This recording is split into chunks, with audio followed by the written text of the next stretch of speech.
Welcome back to the Mina Kimes Show featuring Lenny, only NFL podcast. One of the hosts sounds like Vaishal Tootin when he eats garbage. That's Lenny. I'm Mina Kimes. He's Tootin. Vaishal Tootin plays for the Jacksonville Jaguars, a team we're going to talk about today because it's time to discuss, to preview the AFC South. Brett Kollmann is my guest. He is a Texans affiliate. Did you grow up in Houston, or what's your backstory? my dad worked in Houston when I was growing up, and I didn't have any affection for any of the California teams because I lived in Orange County, and so rooting for anything like San Diego or LA didn't make sense. And I was like, well, my dad lives in Houston, so I'll root for the Texans. Then he moved to Chicago for work, so I was like, okay, I'm also going to take the Bears as an NFC team, and I've resented him ever since. It's like you couldn't move to Boston or. But now successful. It's an exciting time. Maybe we'll find out after our conversation today. The Houston Texans, I feel like they're like the sneaky hipster Super Bowl pick at the moment, which makes me a little bit nervous. Although I do have some optimism around them. I told you before, I went on Bill Simmons' podcast, we taped this morning, and I ended up like on an impassioned defense of CJ Stroud after preparing for this podcast and going back and watching the Texans. We will get into that. We will get into my beloved Jags, SVP's beloved Jags. I don't know if you heard that. I had no idea.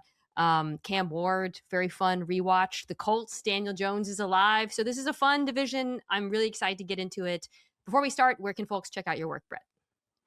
Boy, you can find me all over this season, on my own channel, as well as on the Bootleg Football podcast. We do 2 shows a week over there. Although right now we're doing 4 shows a week because we're doing 60 to 90 minute previews of every individual team with their own episodes.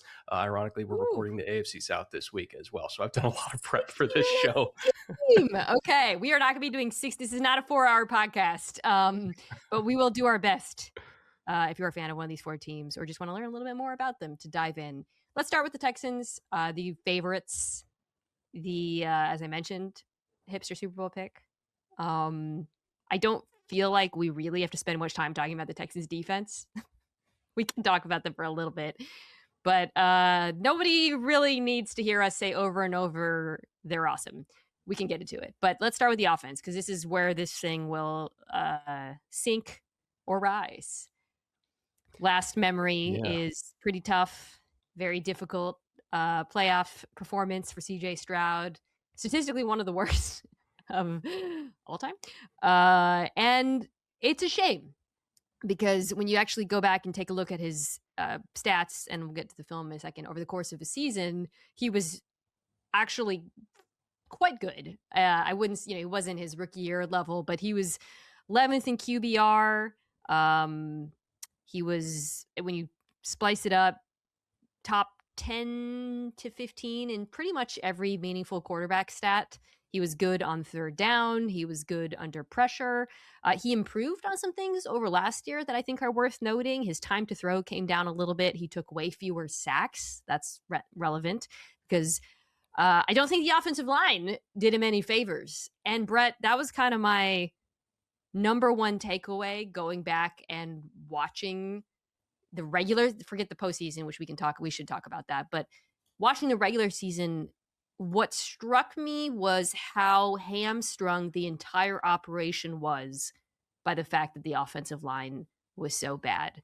The passing game under Nick Caley tried a bunch of stuff, but like when you look at all their like tendencies, it's all things that offensive coordinators do when they have to because the offensive line sucks. Max protect, putting an extra lineman on the field. They were second in quick game rate behind Aaron Rodgers, of course.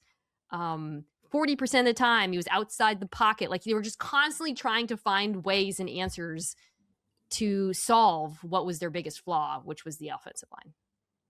And to me, the biggest damage that line did to their own offense wasn't even pass pro. I thought they got better in pass pro as the year went on.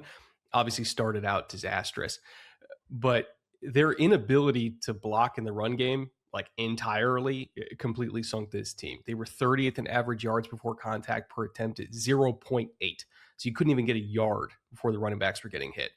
And when you package that together with, the Sean McVay influence, which is, hey, we're going to be, leading the league in 11 personnel snaps and also being the highest first down run rate, because they try to do the whole, like, oh, we have receivers that can be insert blockers and all that kind of thing.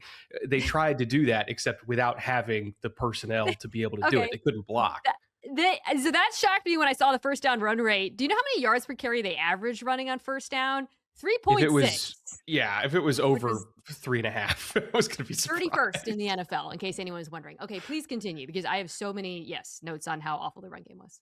But there's the cascading effect, right? Yes. If you are hoping for 2nd and 7, like if that's a successful first down by your standards, is 2nd and 7, you're already behind the 8 ball, right? We're going to talk about the Colts in a little bit, and they treated first down as like their chance to get an explosive play. The Texans were like, oh, we're gonna try to get 4.5 yards here and get to 2nd and medium, and that's just, with their inability to block, they couldn't pull that off. They couldn't even get 4.5 yards. Like you said, they barely got 3.5.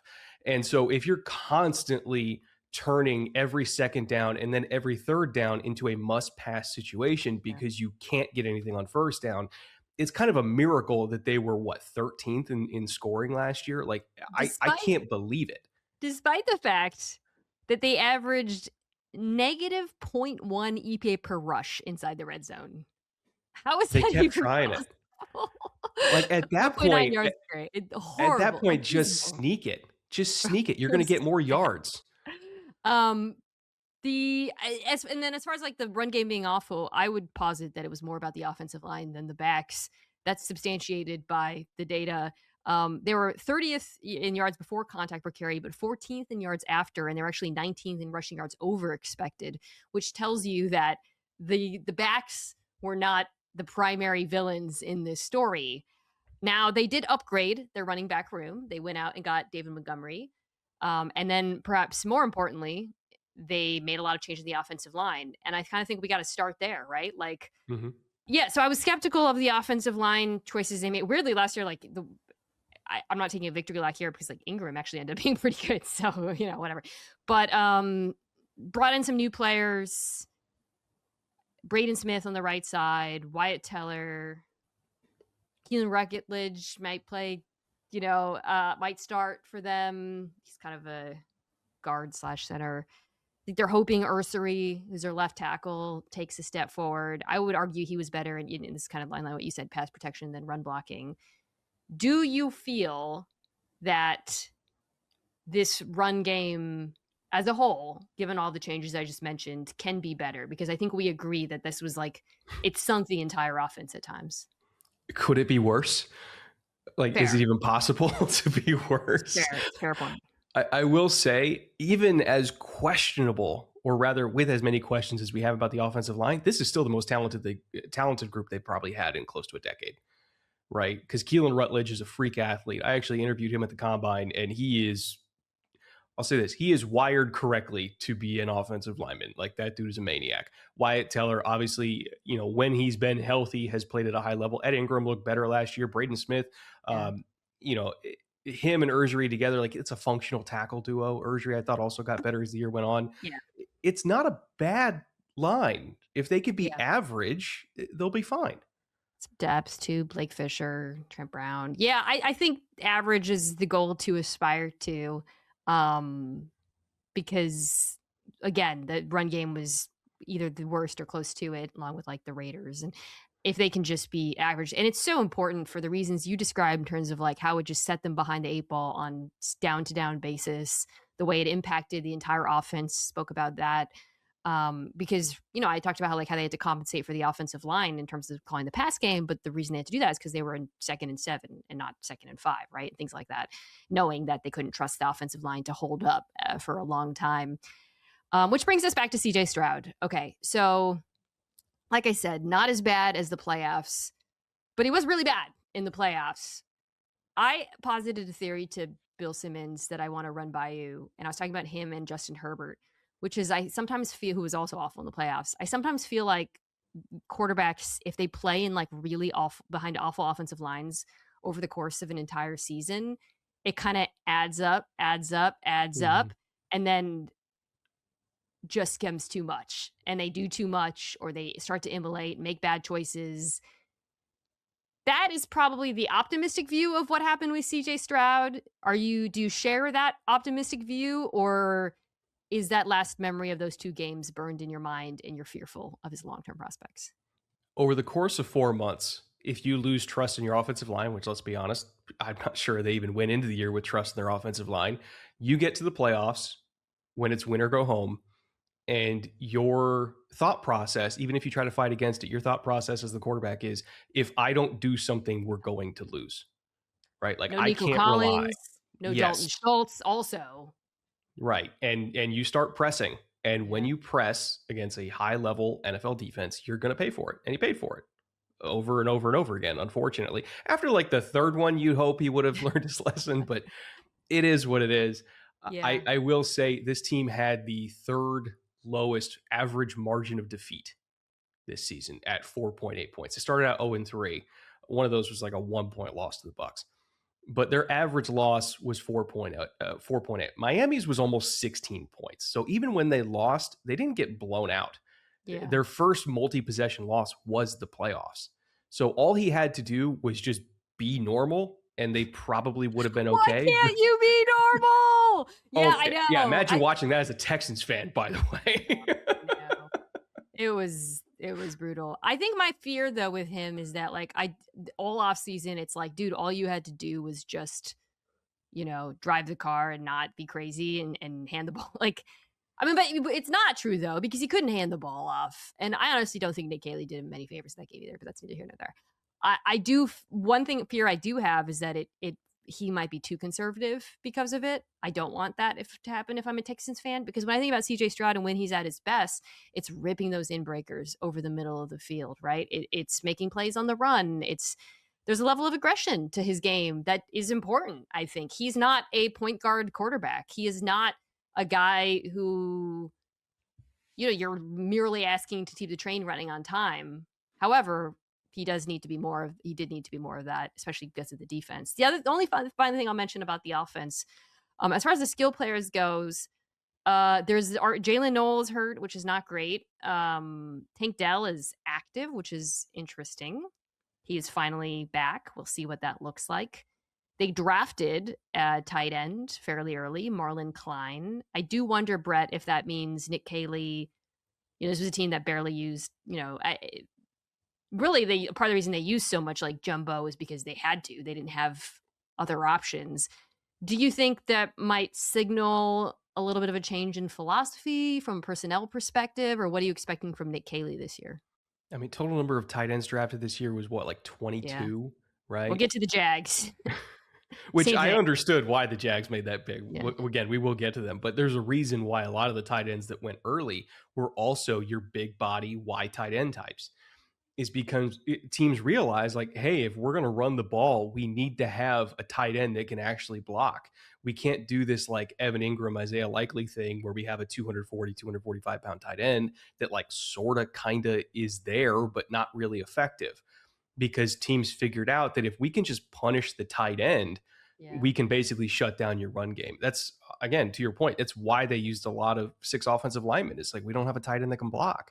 You look at the Bills 2 years ago, they led the league in 6 offensive linemen. Then they drafted Jackson Hawes, a tight end that can block. Magically, they stopped needing to do that. So I do think the Klein pick was very much we need an actual wide tight end. And the league is starting to trend that way as you see teams upping 12 and 13 personnel and then throwing out of it. But they feel like they can't actually threaten the run unless they have a tight end out there that's actually worth something. Right. Like Schultz he's kind of like your classic middle-class tight end. Maybe a little bit better than that. That's might be selling him a little bit short. He's kind of in that second tier of like, he's like a reliable pass catcher, not a dominant blocker by any means. Brevin Jordan's like a move tight end. So yeah, it was a profile that they needed, and it should hypothetically, you don't want to put too much on a rookie in terms of like, this is going to change everything for the Texans offense. But clearly there was the desire to get more physical and to improve the run game because they recognized and self-scouted how bad it was last season. And I think to put a pin on it, like I am skeptical that this is going to be an above average offensive line, but if it's even in that 15 to 25 range, I'll take it. If you can get the run game, you got to score 17 points closer there. Right. Yeah. Okay. Well, that brings us to the defense. Really quick though on Stroud, I am buying low. Did you see Sando's quarterback tiers had him below Aaron Rodgers? 42-year-old Aaron Ooh. Rodgers. Yeah, those are the tiers where Mike Sando surveys the league. I just I feel like still think everybody's the a little bit league, above though, that. like they remember what Aaron was 5 years ago, and I still think there's kind of a And the bleed playoff over from that. Yeah. route, and yeah. Okay. The defense. So they were number one on my top 10 defenses pod. Talked about them at length. Texas fans, you can go check that out. Since then, they have signed Jadeveon Clowney, which they actually I joked about on Twitter. I was like, wow, they could really use him, but like they actually could use him. They needed depth, right? And I think I mentioned this when they drafted Caden McDonald, which is a pick I loved. If there was one area where I thought, okay, this team could get a little bit better outside of adding another linebacker, which they didn't really, it was maybe like run defense, short yardage run defense. So I don't know. I don't feel like there's any way to talk about the Texans defense other than to ask, are there any weaknesses? They're going to be expensive in a couple years, right? Like right now, as good as they are, they're it's either 21st or 23rd in terms of how expensive they are, right? They're cheaper than the Cardinals. They're Contract isn't real. 75. Yeah, like they have a bunch of guys they're going to have to pay. Some of them they already paid, but because of how fifth year option works and void years and everything, like the cap doesn't spike super early for it. I think their edge group is ninth in terms of how expensive they are. So yeah, it'll get expensive eventually, but the fact that they're still that good while being that cheap does give this team the flexibility to go out and pay a couple offensive linemen. Like the only reason they could do that is because they hit on these defensive picks. And also one other note, they might be the only defense I've seen in recent memory that was 31st in blitz rate and still second in pressure rate. Like that's how good they are. You know what's crazy? Their first EPA per play when they got pressure. They were first EPA per play when they didn't get pressure because the secondary is full of absolute freaks. I mean, it's crazy how good they are at all three levels. I guess linebacker, that I won't say is a weakness so much as an area of thinness. Like if you take Al-Shaair out, Yeah, it gets scary pretty quick. Yeah. You know where to go after. And EJ Speed was hurt, so they have Henry Tuatu and Marte Mapu. But that's the one, like the Rams offensive tackle is theirs. That would be the one thing on the Houston's if I'm trying to pick nits. But I'm picking nits. They're fantastic. I mean, the corner group is, if not the best, close to the best in the NFL. They added Reed Blankenship, which would have been their only area of last year, like safety. Like I think he's an awesome fit for what they do. I think he's going to get his hands on the football a decent amount. Yeah, man. There's the one thing I found was, again, they could have been better in the red zone, but I do think that adding those run defenders helps as well. Do you think Caden McDonald will see the field much year one? I think he will, just because he's such a force multiplier on early downs, right? That gets them to third and long, because teams are scared to death of having to throw against this team. So they're going to try to establish the run on early downs and get to third and medium, because the last place you want to be is 3rd and 8 in Houston. I'll tell you that much. So I think they brought him in because they knew if there was a way to if there was a way to lessen the impact of Anderson and of Daniil, it's to not let them get to favorable pass rush situations. And so they shored that up immediately by bringing in Caden. Plus, they had lost some guys in free agency, and they were still trying to find like that absolute killer that they used to have in Malik Collins, who then went on to have a great year in Cleveland before he got injured. And so it was just kind of addressing a need before it became a need. And also, he's a great fit for the room. Like, he's an awesome dude. They really needed that kind of ass-kicking nose tackle. And, the one thing that can make a semi-thin linebacking core a lot better is not ever seeing them get blocked. So that helps. And this is a nickel defense, so, they don't play that many linebackers. Yeah, I like McDonald, man. I liked his tape a lot. I think the debate was whether or not he had upside as a pass rusher. There were games where I felt like I saw it, and we'll see what he becomes in the NFL, but really couldn't ask for a better situation to the Texas defense. They're awesome. I don't know what else to say. I sorry if Texans fans, if you want more to talk about your defense, go check out the top 10 defenses pod. The offense is the question this season. All right, let's do the Jags next. A team I'm also very high on. A very balanced football team is how I would describe the Jacksonville Jaguars.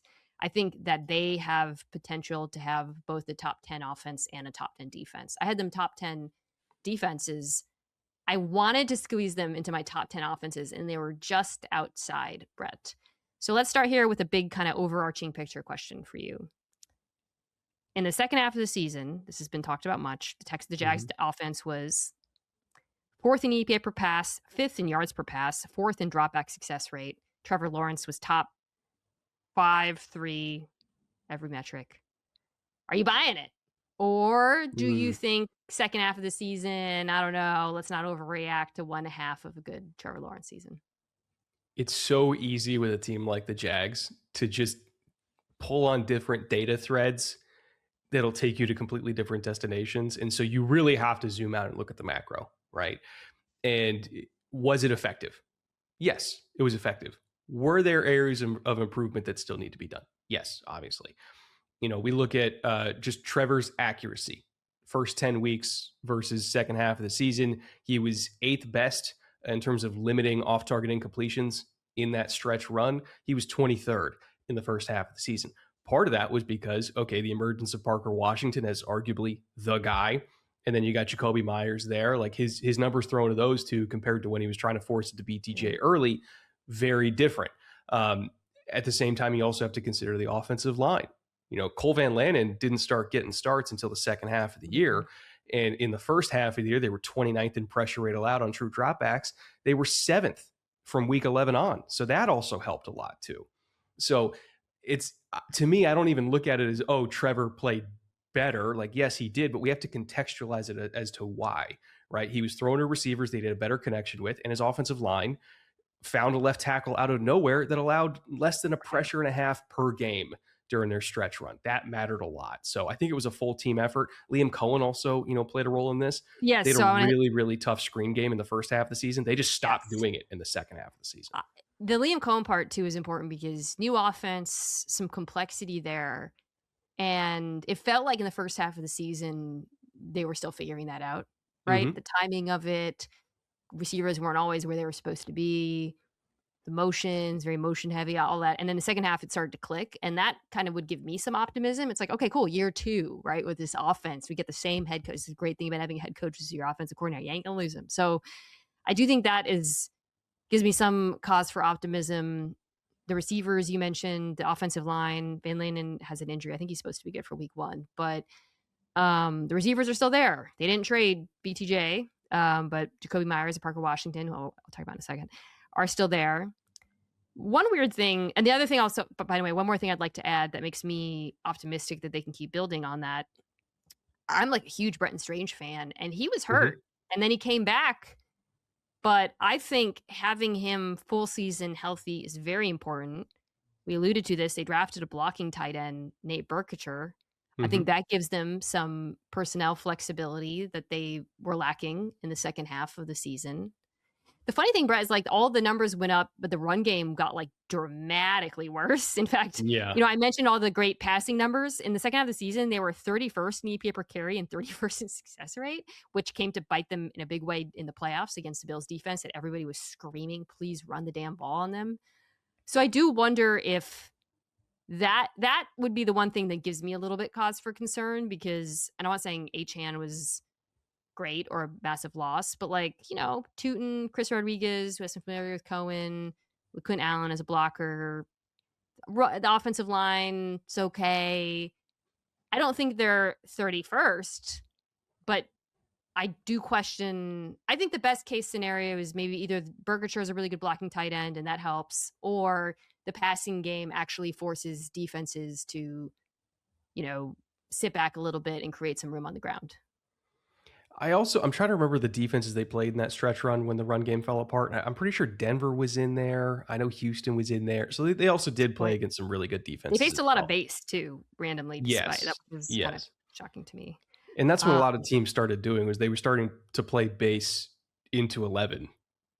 right? Because a lot of teams tried to run out of 11 and then throw out of 12. And so teams were like, okay, well, then we're just going to put big people against small. It was a whole meta game that happened throughout the season, which like we could dedicate a whole episode to that. Well, and it's part of the reason why the pass game thrived is because a lot they did feast on similar to the Seahawks and some of the other best offenses in the NFL.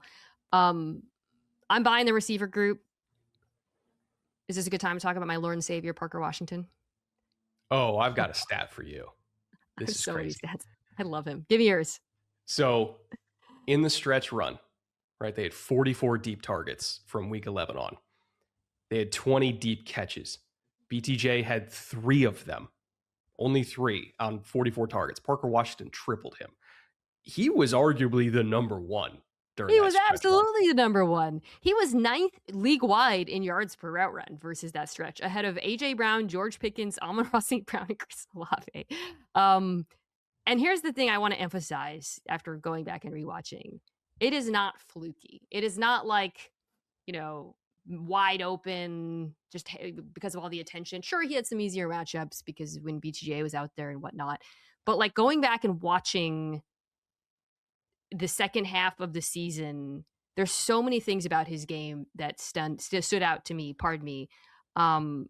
The strength, I think, is the thing that I probably loved the most. Like he made some tight, difficult catches.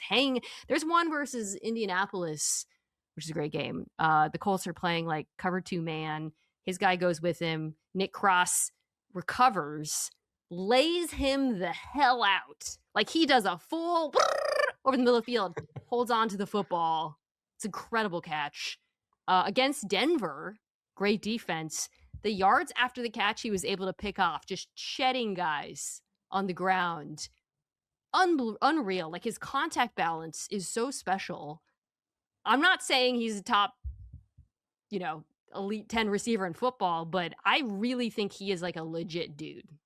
He's important to them, right? And so is Jacoby, right? If you're looking at contested catch rate, like a top tier contested catch rate in football is 50%. Like we always say, oh, you got to come down with the 50-50s. Like there's actually not that many receivers that can do that. Their contested catch rate, Jacoby and Parker combined in that stretch run was 64%. Like Trevor was just saying like, screw it, they're down there somewhere. And they were paying it off, which is what they needed because they were trying to do that with BTJ early. And they just could not get on the same page. I actually went back and I looked at every single BTJ target in the first 10 weeks because I was trying to figure out like, what's the pattern here? What's going on? Like, is it a BTJ thing? Is it a Trevor thing?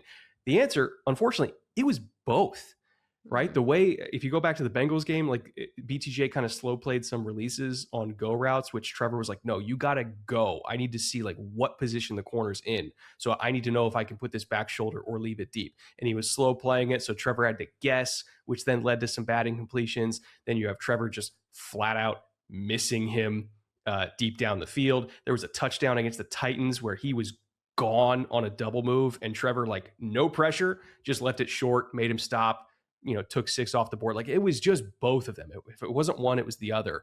And then somehow week 11 onward, you get these 2 guys that just click with him and all the issues, all the communication problems just melted away. And we saw what this past game could be.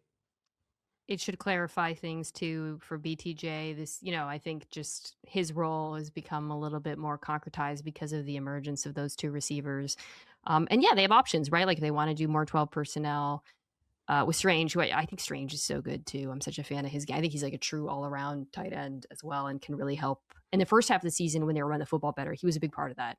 And I think if he can get back to that, that should help. So yeah, man, I'm really high on this offense. Still a little worried about the offensive line, and I don't know if it's going to be like a dominant run game, but I think they'd also, by the way, they draft. Okay. I'm curious to see if Pregnon can take the job from Makari, the guard that they drafted out of Oregon.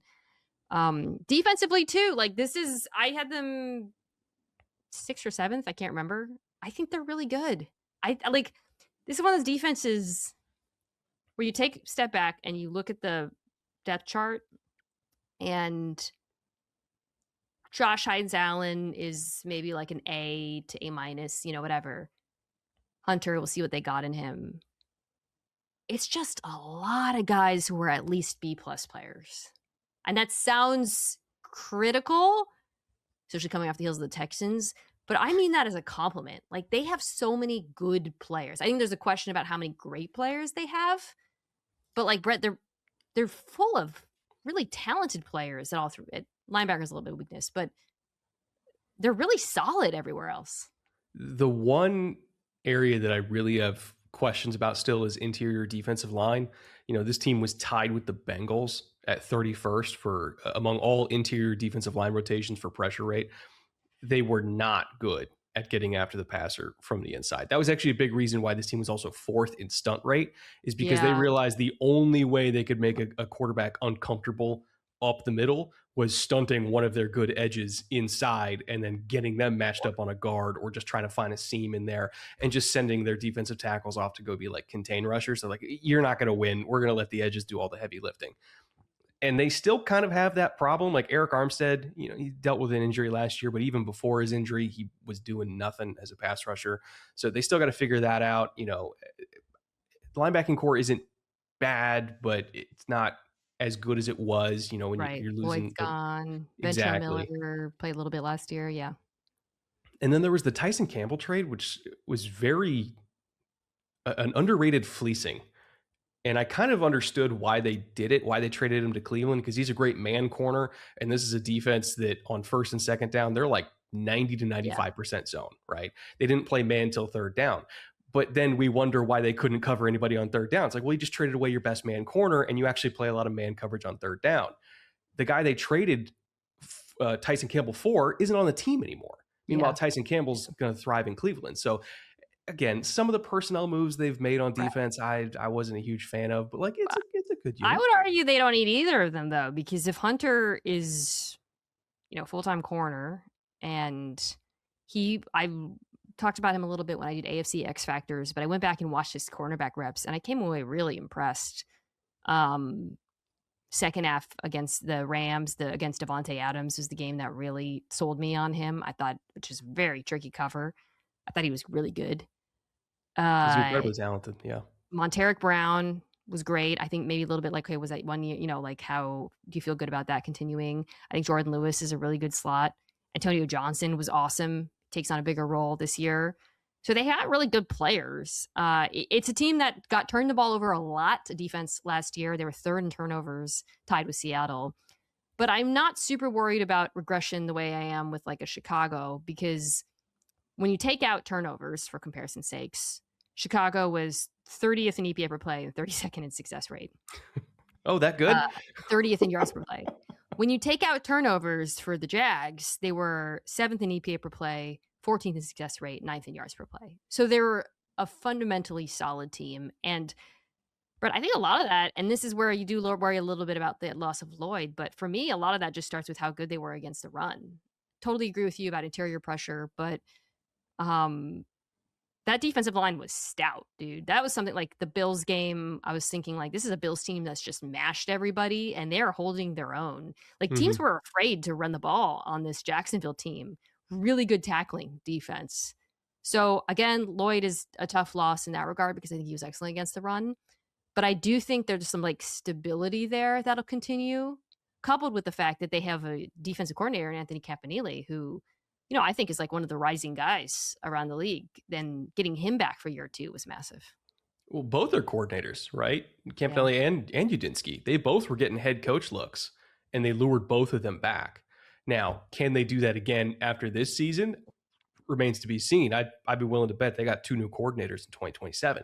But in 2026, the band's back together. They tried to minimize losses in the offseason as much as they could, just because of their cap situation. You lose ETN, you lose Lloyd, but they felt like they had replacements there. It's largely the same team coming back, and this was a 13-win team, and they didn't even really figure it out until week 11. So I can understand why Jags fans have high expectations for this year. I would too. All right, let's take a quick break and come back and talk about a team that I'm very glad I waited to talk about, the Indianapolis Colts. All right, we're back. It's time to talk about the Colts. And Brett, I am so glad we are doing this now and not like 4 weeks ago, because we got to start with the big elephant in the room. Well, there's kind of 2 because of Alec Pierce. We'll get to that in a second. But let's start with Daniel Jones. Listen, I have said this all off season. I have been the notion that Daniel Jones is going to come back week 1, everything's fine, recover from his Achilles that is unprecedented. I was intensely skeptical. I mean, how could you not be? Every other, not just quarterback, but like really NFL player who's had this type of injury has a longer timeline or takes time to look comfortable. So I was skeptical of the contract. I was skeptical of his return. Everyone who's in Indianapolis says he looks fine. And it's not just like Colts people, right? Like, so Solak was just there. First thing he told me, he was like, he looks fine. I was like, what? So I saw his report from camp and I was like, really? But he's not the only one, dude. I've been asking around. I'm like, is this for real? Like, I was asking like, Steven, are they putting him under center? Is he booting out? Is he like, I want to know, right? And while I reserve the right, like, to wait until the season starts, or really the season, week 1 against Baltimore, like, I want to see this before I'm really comfortable saying he's going to be like he was last year. It does seem like he's going to give them functional quarterback play, unless, you know. So I think we have to start there, right? Like, is that shocking to you? Are you a believer, or do you fear that while he might look fine in August, the significance of his athleticism to his game is something to monitor, and that he's going to be a different guy from who he was last season? I mean, it's shocking in the sense that, you know, Achilles injuries used to be like career threatening, and now it's a 9-month, you know, jaunt through PT. But then you also consider, okay, his father-in-law is Dr. Neil Elatrash, who's like one of the premier doctors. Did he get like the upgraded package that other guys don't? Like, I'm so curious about that. Just shoving Kevlar into his leg. I don't know, but it's crazy. It's got to help, right? To have that kind of guy in your family text group where you'd be like, hey, what should I do about this? It feels sore. Like, I've never seen a recovery like this, other than like maybe 2012 Adrian Peterson when he came back from that knee. Yeah. It's just unreal. All right. Well, so I do think, though, the importance of athleticism to his game does matter, right? Because let's talk about the Colts offense last year. Like, obviously you want it to look like it did weeks 1 through 8. Notice I said weeks 1 through 8, because while he continued playing weeks 9 through 14, the wheels kind of came off the bus a little bit. Wheels 1 through 8, he's top 3 in every single quarterback metric. EPA per dropback first, second in QBR, first in success rate, third in pressure to sack rate. Weeks 9 through 14, so the Steelers game to the Jags game, 26th in EPA per dropback, 24th in QBR, 22nd in success rate, and most notably 28th in pressure to sack rate. That to me was the thing that struck me as the most unsustainable, was that he was just like unsackable the first 8 weeks of the season. And that's probably the one thing that I'm a little bit concerned about and that I want to see. Like, again, it's one thing for him to move in the open field, him to throw from inside the pocket, but does he have the athleticism to avoid sacks the way he did those first 8 weeks of the season? That's something I want to see. I'll give you some context to that, right? So in the first, again, 10 to 11 weeks of the season, but like before his broken leg, which then led to the Achilles. People forget, like, he also broke his leg last year too. He had multiple injuries. Yeah. Right. It is extremely tough, which, you know, growing up in the Giants, you kind of have to be. This offense operated differently, and that's what led to a lot of the lack of sacks that you were talking about. First down was their go get an explosive down. They were by far the most aggressive team on first down in the league. They were 31st in run rate. You compare that to the Texans we just talked about. They were second in run rate, and 34. So good at it. Oh yeah, yeah, it was going great for them. But specifically with those Colts first downs, almost 35% of their first downs were converted into another first down, because that's when they were really throwing the ball and getting explosives. But they weren't doing it with like low percentage shots down the boundary to Alec Pierce. This was not an Eagles type situation of like, oh, we're going to trust AJ Brown to go win. No, this was like, we're throwing crossing routes, we're throwing digs, we're calling 3-level flood concepts and trusting him to like layer the ball in between the safety and the corner when they're watching you throw it, and you still got to make that throw to the sideline from the far hat. Like, he was doing it. And the fact that they were that successful meant that they really didn't need Jonathan Taylor to be the engine. Second down was the Jonathan Taylor down, right? Like, if they missed on first down, second down was their, okay, let's get back on track. And then third down, the reason why he didn't take many sacks on third down is because typically Jonathan Taylor could get you 5 yards. You get back to 3rd and 5, and they weren't really stretching the field. Again, they saved that for first down. It was hitches, it was slants, it was screens. Like they got it with yards after the catch and quick throws. And then once they moved the chains, all right, we're going deep again. So it was kind of an inverted philosophy from a lot of like the, traditional run pass type teams that we've seen. And that's why they were so good at it. But then as the season went on and teams picked up on their run pass rates and, the type of concepts and formations they like to use on first down, teams were like, all right, we know what you're doing. Let's make you play real football here. And things started to slow down. Plus he broke his leg, then he tore his Achilles. It was a whole thing.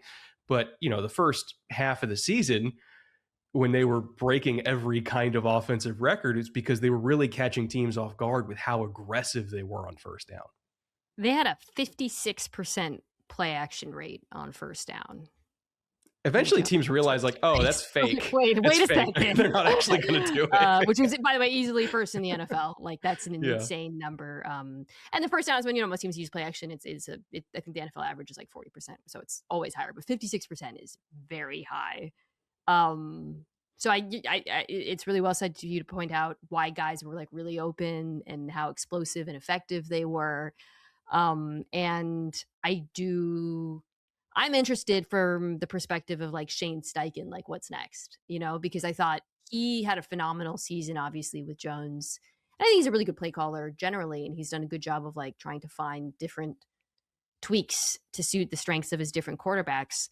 But this is a big year for him. Like, okay, you have Daniel Jones. Last year, things started to tail off a little bit. And as you described so well, what's next for you? If Jones shows any limitations, if he does show some discomfort moving, maybe he's not as comfortable under center, can you tweak the offense? Can you, hit him with like flash flake play action? Is the RPO? He's a very good RPO designer. Like, what's your RPO game like? More pistol, like with Kirk Cousins when he was coming off the Achilles in Atlanta, right? It's a big one for him. I don't know. And then I think what's tricky is this receiving group is pretty dubious at the moment. So they they traded Pittman, and they decided to bet on Alec Pierce, which it's funny. It is really similar. I was thinking about it because I'm doing them next week. I actually think it's pretty. Pierce is maybe an upgraded version, but it is kind of similar to the Packers letting Romeo Doubs walk and exciting Christian Watson, like the kind of like thinking like this is a skill set we can replicate more than this one. I feel like that's what Indianapolis did. And Alec Pierce is awesome. Alec Pierce is not just a burner. He is big. He makes difficult catches. I think he has more levels to his game to be unlocked. Alec Pierce is not practicing. He's hurt. And that's concerning to me, Brett. I know they're saying he's probably going to be back week 1. It is so wild to me that like this whole offseason I've been like, Daniel Jones, when's he going to play? Is he okay? It's almost like Alec Pierce kind of slipped under the injury radar a bit with a little cleanup surgery while everyone was focused on Daniel Jones. And now it's August, and I'm a little nervous about that. Am I wrong? Like, does that, because the rest of this receiving group, that Alec Pierce. Like, they got Laquan Treadwell. They'll be fine. Laquan Treadwell? Still going. Did not know that.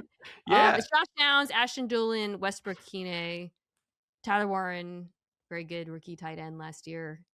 Mo Ali Cox. I don't know.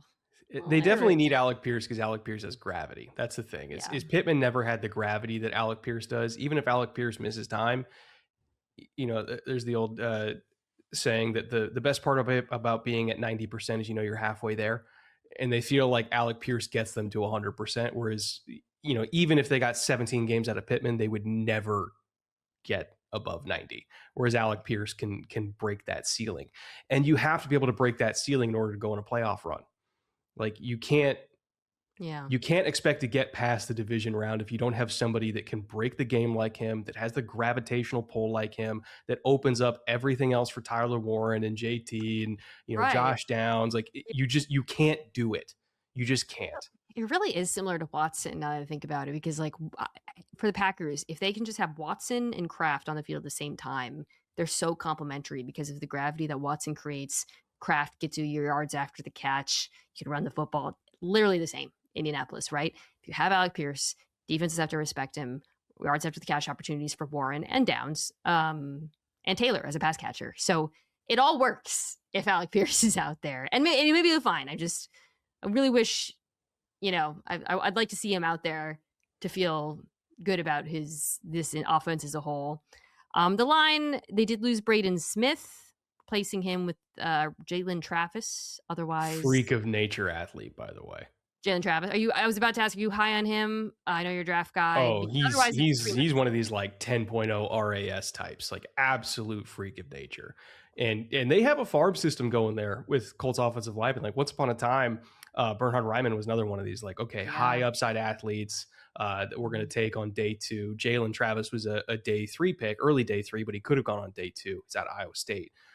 And, you know, you're looking at Gonsalves, you're looking at Bortolini, obviously Quentin Nelson still, like it's just athletes. So they have a really, really good farm system there when it comes to offensive line development. And at this point, I just kind of give them the benefit of the doubt. Yeah, I mean, Bernhard Raimann was another one. People were really skeptical of him. I remember that draft. People were like, really? And he's been awesome. Bortolini was great last year. I remember talking about him with Jason Kelsey in the Monday Night Football truck, and he was so impressed by him. Left side, you feel really good about for sure. Right side, a little bit more questionable.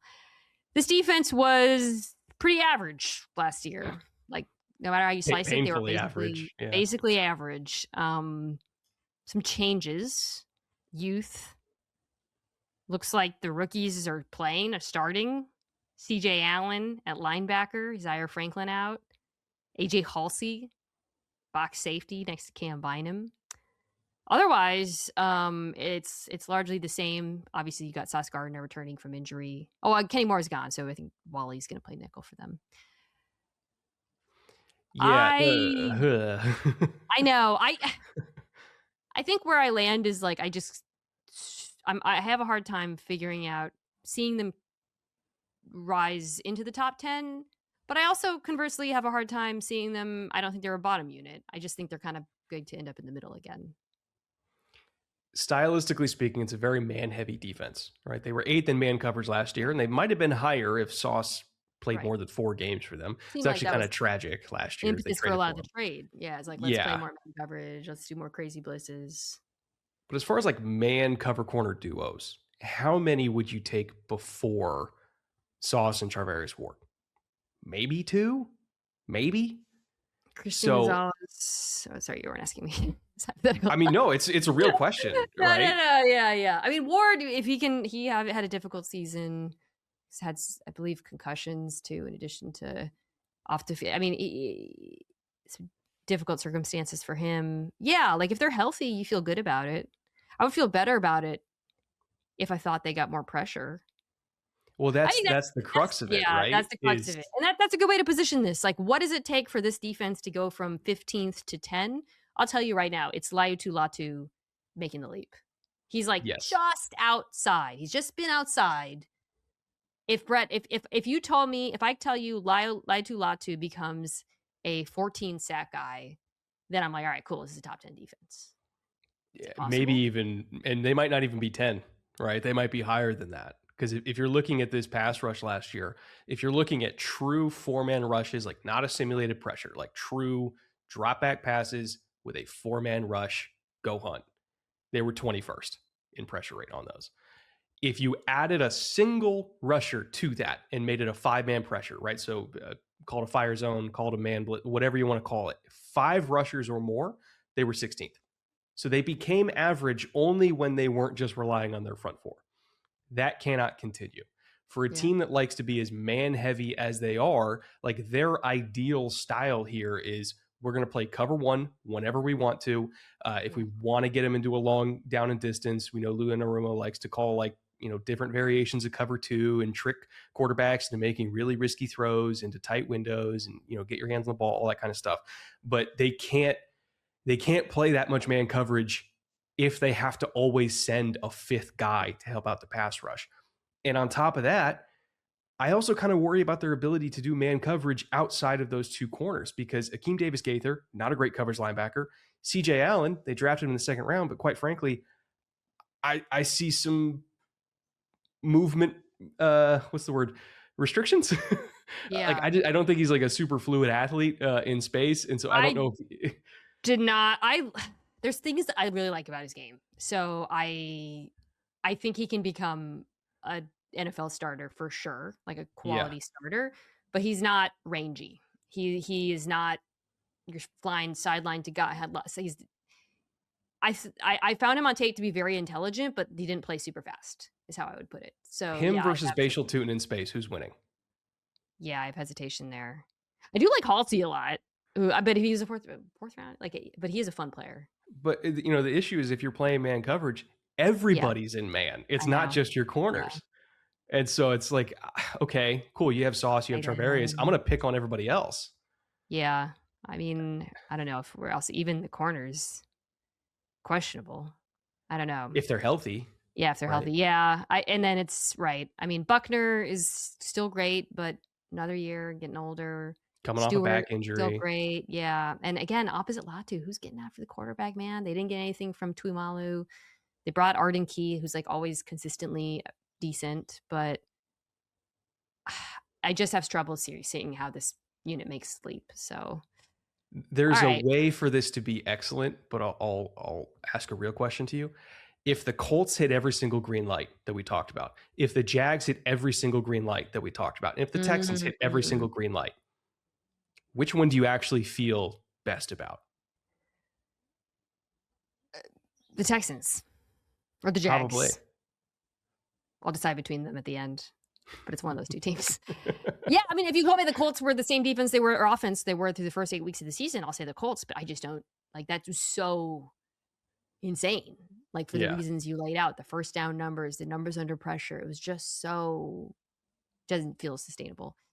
All right, let's wrap with the Titans. This was fun to revisit because I had to go back and watch Cam Ward, right? Mm-hmm. I watched 3 games this weekend. The Seahawks game, I felt bad because I ended up posting clips of Leonard Williams just demolishing Peter Skoronski, who was, by the way, great.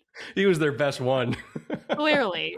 But there's a clip, I posted it, where Leonard like hits him with the arm over, and it looks like, the meme, like I fell to my knees in a Walmart. Like that's what Peter Skoronski looks like in this clip. Like he's praying in a Walmart. Anyways, but the thing I bring that up to say, Cam Ward was awesome in that game, despite facing, the first or second best defense in the NFL, making plays, like a really impressive performance to me. Kansas City, he was really impressive. San Francisco, a little bit less so. My general notes to him on him after rewatching are the arm talent is obvious. He can throw from odd platforms. He can zip it into tight windows. He can sidearm it. He can sometimes ill-advised throws across his body. He can do it all. He is tough. He will hang in there versus pressure. However, he misses some open opportunities. Whether it's not seeing them or hunting for big plays. A lot of the Titans' offensive struggles are on the receiving group and the scheme, which we will get to, but a lot of them were on Cam Ward as well. There are moments where he misses checkdowns, where he backs up against versus pressure instead of stepping up in the pocket, doesn't hit guys on time, rookie stuff. Yeah. The conclusion I came to generally was watching him, and there's no stats we can get into that are good. It felt like watching Caleb Williams his first year. Like that's I'm not saying they're the same quarterback, but I had the same, those were a lot of similar notes to what I would have had about Caleb. Caleb got the Ben Johnson glow up. Do we think Cam Ward's getting a similar glow up, or at least anything close to it? And so I realized I just hit you 2 things, which is what do you think of Ward and what do you think of the situation? Start with Ward, and then we'll get to this year's situation. I mean, you brought up Caleb, and it's such an interesting comp because he had the second most just flat out misses, right? Off target incompletions. He had the second most in the league last year at 81. Caleb was the only one who, quote unquote, beat that, which is not a good thing you want to beat somebody in. But 51 of those 81 off target incompletions were without pressure, right? He just flat out had accuracy issues. And then you add in 35 pass breakups on top of that were due to kind of shaky ball placement. You have 116 pass attempts that could have been complete that weren't complete. How do you weigh that against the absolutely seismic moments of brilliance, which we saw arguably every single week? Like you see it with him. There's some rookie quarterbacks where it's like, okay, yeah, there's bad numbers, but then you also don't see the highs. You see the highs with Cam Ward. It makes you believe. Like Brian Dable wouldn't have gone there if he didn't believe in the kid. Can I say one thing I really... Yeah, sorry, don't keep going. I'll tell you you triggered a thought, but keep going. And so, we talk about the Ben Johnson glow up. Is that possible for Cam Ward? I do, because I believe in Brian Daboll as a coach. I've seen him coach his ass off before, and I don't think he would have gone there if he didn't believe he could get the most out of him. The offensive line, I still have major questions about tackle, but they were 19th in pressure rate allowed last year. It's not like they were the worst offensive line. They just had Dan Moore at left tackle, which wasn't great, but okay, we can fix that. Yeah. They bring in new receivers. Ideally, the defense will be better. There's a lot of new blood there. I can see a world where this is a stepping stone season where you just cut down on those misses a little bit and you substitute them with those moments of brilliance. Just a 5% swing in both directions. It's like Caleb. Yes, just like Caleb. Except, there was such a huge glow up because of all the turnover there. But Ben Johnson, and I know. The thing I wanted to say about Cam Ward, you triggered another thought in me that I felt watching him, particularly in just watching those later games. Holy mental toughness, dude. Yeah. I mean, some of the missed drops and Titans receiver, some of the stuff they were doing, I would have done war crimes back there. I'm just saying, but I never once saw this dude blaming people. And he could have. He actually got better as the season went along. He really did. I mean, those two performances I mentioned later in the season, still took too many sacks, but you saw him cut down on it a little bit. And he would even get better in games. I think it was a San Francisco game I was watching where he missed an out. He didn't throw it on time. 2 plays later, he hits it. And I'm watching that thinking this is you can see him learning as these games are progressing, as the season is progressing. So I would be optimistic based on that. I think there's one thing I've learned about covering quarterbacks, or one thing that I have learned, is you want to bet on guys who consistently get better. Josh Allen, or Jalen Hurts, or whatever. So I thought that was incredibly impressive from him, because the circumstances sure as hell didn't get better around him. There's parallel storylines that we're going to track this season, which is how much better is Cam Ward under Brian Daboll? And then the other side of the Brian Daboll coin is Jackson Dart, who now has Brian Callahan. And so we're going to see the direct impact of this. Yeah, exactly. Who would you rather have? I'd rather have Daboll. I'd rather have Daboll too, especially because Callahan's the pass game coordinator. The offensive coordinator is Matt Nagy. And then the other, 2 members that are going to be in charge with development of Jackson Dart are Greg Roman and John Harbaugh. Do you feel good about that Giant staff? I don't, compared to the Titans staff. Yeah. Listen, Daboll's not been perfect, and I don't think he's like a quarterback whisperer per se because of the Josh Allen. But he has one thing I like about him. I think I said this when they made the hire. Not only has he actually found ways to improve quarterback play at his various spots, he has called very different offenses for different quarterbacks and found things that they're good at. Mm-hmm. Now, maybe is that a little bit too much smash quarterback run? Perhaps. Although I will say there were a lot of times watching Cam Ward where I was like, run, and he just wouldn't. Yeah, he was 4th in pressure dropbacks, but only 15th in scrambles. It's like, buddy, you could have run a lot more than you did. He left yards on the field, and he's an athlete. I'm like, oh, it felt like he was trying too hard to I'm playing quarterback, I'm gonna throw it downfield. But yeah, I do think Daboll, and this is the most important thing, they really did add, some difference makers at receiver. I can quibble with their build and the fact that they just brought in all Giants and Jets, and we'll get to the defense and Salah and stuff. But Wan'Dale Robinson is an innings eater, as we call it. I mean, that dude will catch, 100 passes, 1 million passes. All for 5 yards apiece. Yep. Hey. And Carnell Tate solves a lot of their problems. Gravity, explosive, catching the football really well, big plays downfield. And then suddenly it's like, okay, cool. We'll see if we get something out of Ridley. There's no longer pressure on Ayu Manor and Chimere Dike to be legit dudes. So I do feel a lot better about it. I mean, the receiving group was so bad last year. Hold on, I pulled a stat. Okay, I don't even know how this is possible. NGS has this thing called end zone catch rate. Basically, it's what it sounds like. The average is 37%. Do you know what the Titans' catch rate was in the end zone? Judging by the cut-ups I've watched of Cam, something under 20. 14%. How is that possible? They also have the stat catch rate over expected, which is basically really trying to, isolate like the receiver. Like, okay, is the ball on target? Where's the defender? Whatever. Dead last, negative 12%. That means Titans receivers caught nearly 13% fewer passes than they should have. Cam Ward was actually 9th in precision pass rate on 20-yard plus passes. You wouldn't know it from the results. I'm sorry. Carnell Tate catches the ball. That's why they Yes. drafted him. Like, I don't think he's actually a great separator. And I didn't have him as like the fourth, anything close to the fourth best player in this class. He catches the ball.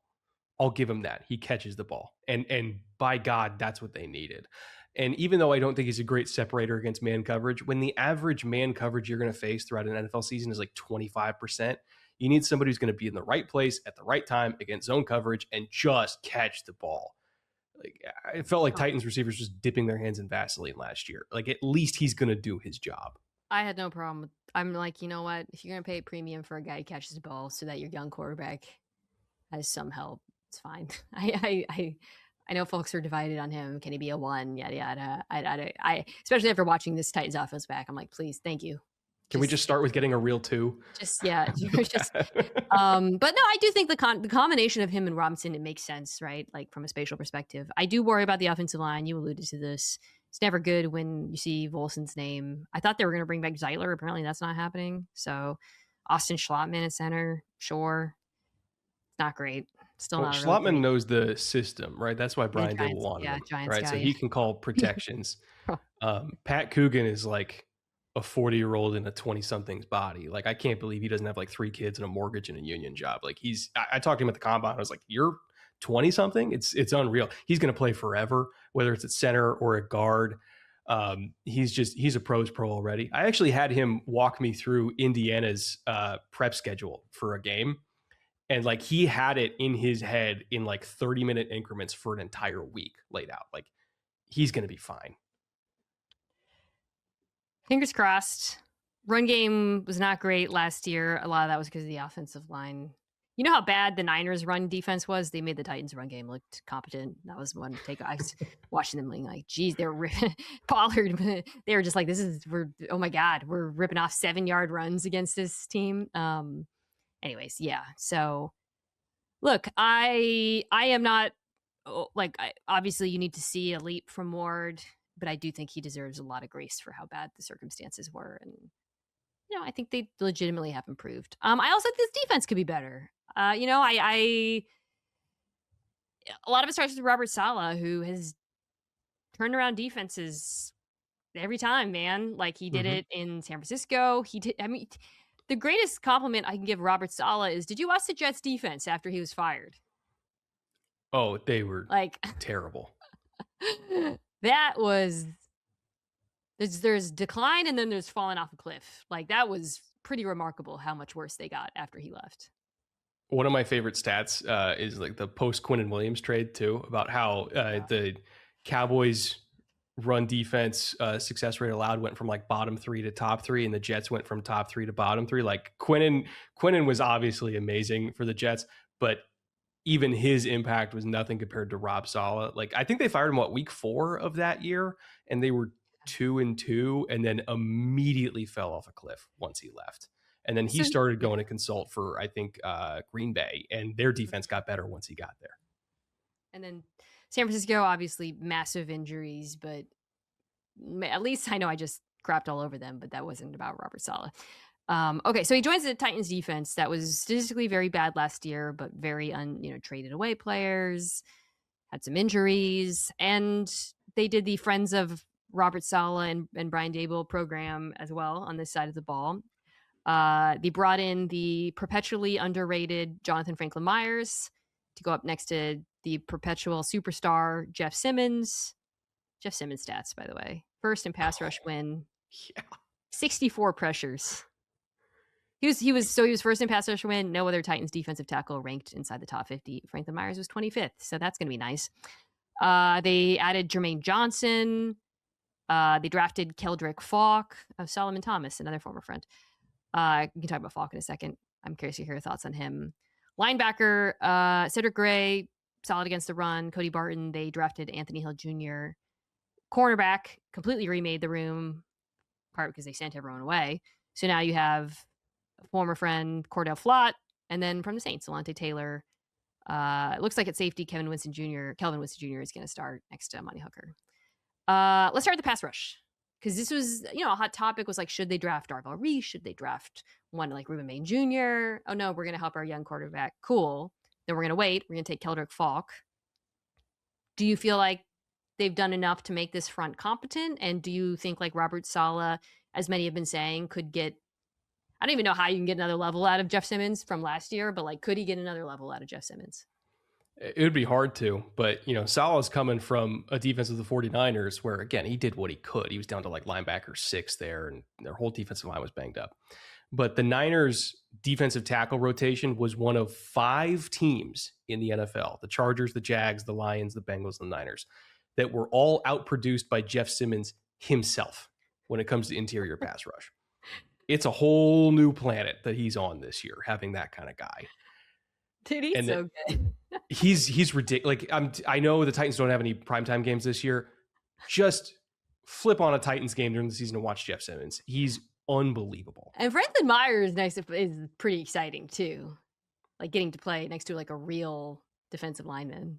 Plus Jermaine Johnson and Keldrick Falk. I actually liked Keldrick Falk a lot as a prospect. A lot of people were down on him because they saw the pass rush win rate and everything like that, and it was low production as far as pass rush goes. But like, you see the talent. He's a great run stopper. He was good in the room at Auburn, and they believe in their ability to develop him.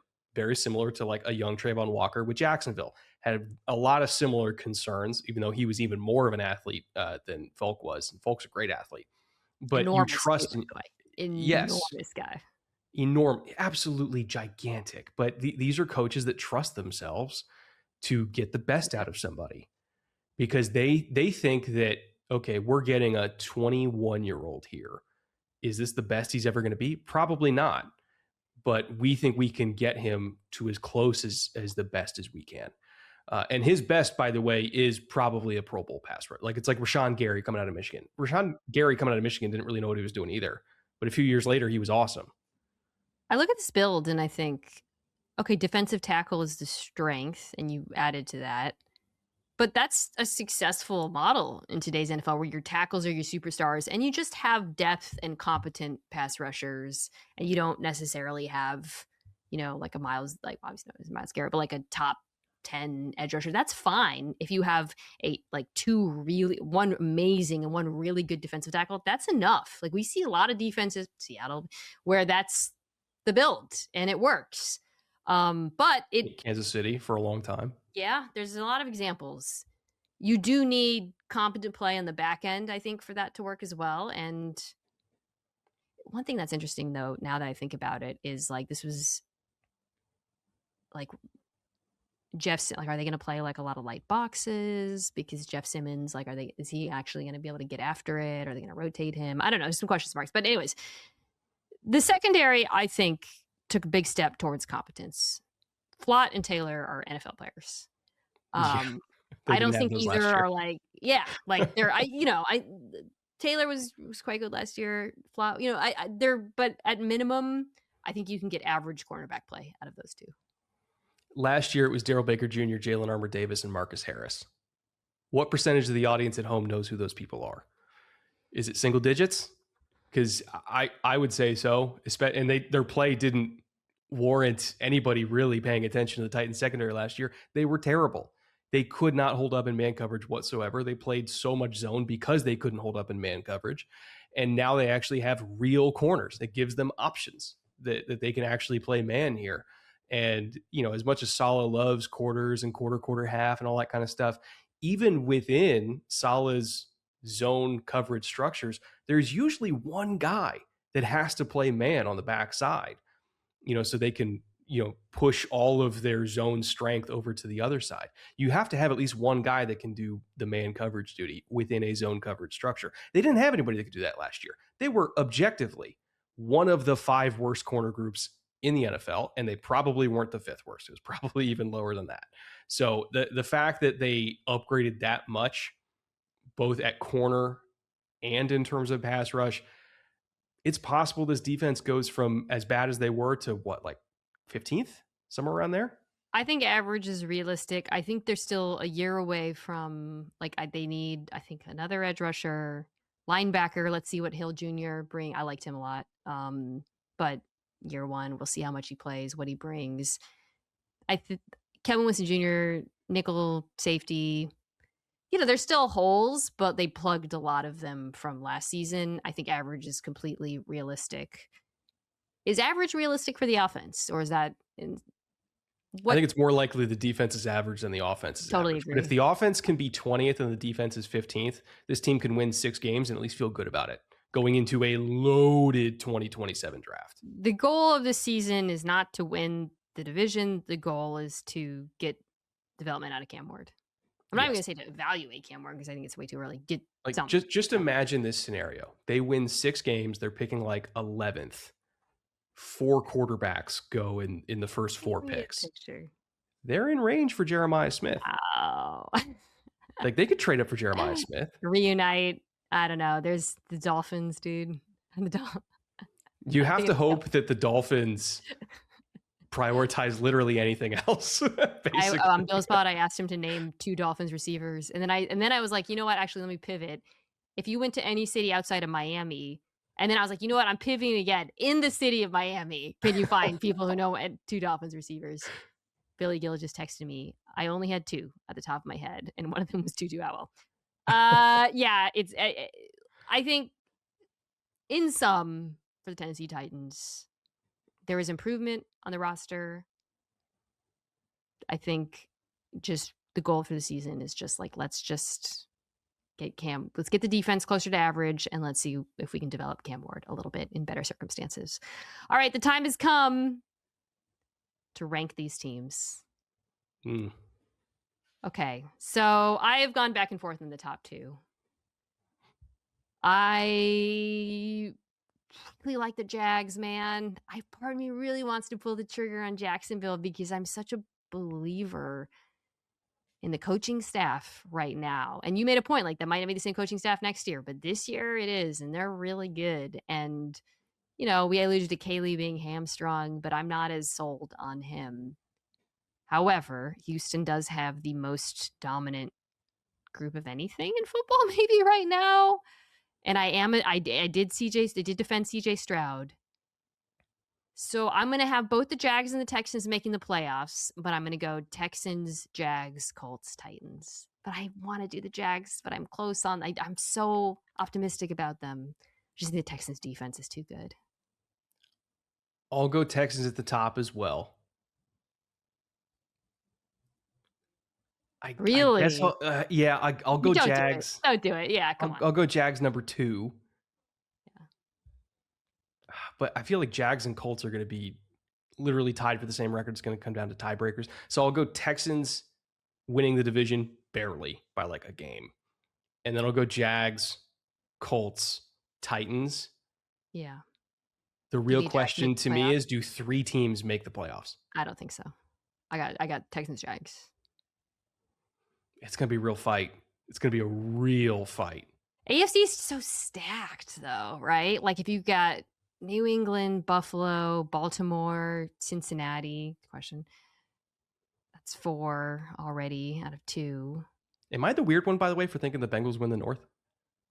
I got the Ravens. Well, spoiler alert, because that's the last team I'm doing. Oh, I mean. Kind of weird. There's a lot of Bengals optimism. On the old television. Broncos, Chargers. Chiefs, maybe, if they're back from the dead. Chiefs, maybe. Yeah, the AFC is very, because I've been doing these power rankings pods, the NFC is super top heavy, and the AFC has a very large upper middle class is the conclusion I came to. But then you take all the AFC teams and you throw them against the best NFC teams, and you're like, do any of them beat the best NFC teams? It's tough. Yeah. Seahawks and the Rams. All right, that was a ton of fun. I love this division. I'm excited about it. Week 1, Texans Bills. Let's freaking go. I'm so excited for that game. Oh my God. Is that something that makes one of us? I'm nervous. Dude, it is such a great strength on strength. No, it's Sunday morning. I don't know why I thought that was Sunday night. Such a great strength on strength matchup. Iron sharpens iron. Let's see it. I can't wait. Brett Kollmann does amazing jobs. He's as he said, he's doing previews on every single team that are an hour, which is incredible. You did an hour on the Arizona Cardinals, brother. We got the Ravens coming out today. It's an hour and 40 minutes long. Well, you said you got the Cincinnati. Now you're making me nervous. I think I'm too high in the Ravens defense. I just think Minter is the truth. He's incredible. And, if they get anything out of Trey Hendrickson, there's no way their pass rush could be worse than it was last year. Matabuike's back. Come on. All right. Well, I'm doing the NFC North next week. Oh, also programming note. Power hours are done, but I'm sticking with 2 times a week. Monday, before the preseason starts, Ben and I are going to do awards predictions, MVP, Coach of the Year, all of that. So check that out on Monday. Then I will return with the NFC North for our next division. We have 2 division previews next. So stay tuned for that. AFC North is last because of the quarterback competition. That's a preview of yours I'd like to check out, an hour on the Browns quarterback competition. Thank you for everybody for tuning in. My other show with David Dent Jr., Viewer Discretion, is back. If you want to listen to us talk about the Odyssey, I am power ranking, because I just love power ranking, all of the performances in the Odyssey. That comes out later this week. We are also recapping the show Furious. Have you checked that out yet? It's on Hulu. Oh, I saw the preview. It looked really interesting. Really good. And then later we'll be back with Lanterns as well, which I'm really excited about. So check that out. Check out Brett's YouTube. Thank you, as always, to everyone at Omaha Productions who makes this pod. Kirsten Sebecki, Owen Saylor, Jack Foster, Tucker Tashton. And we're out.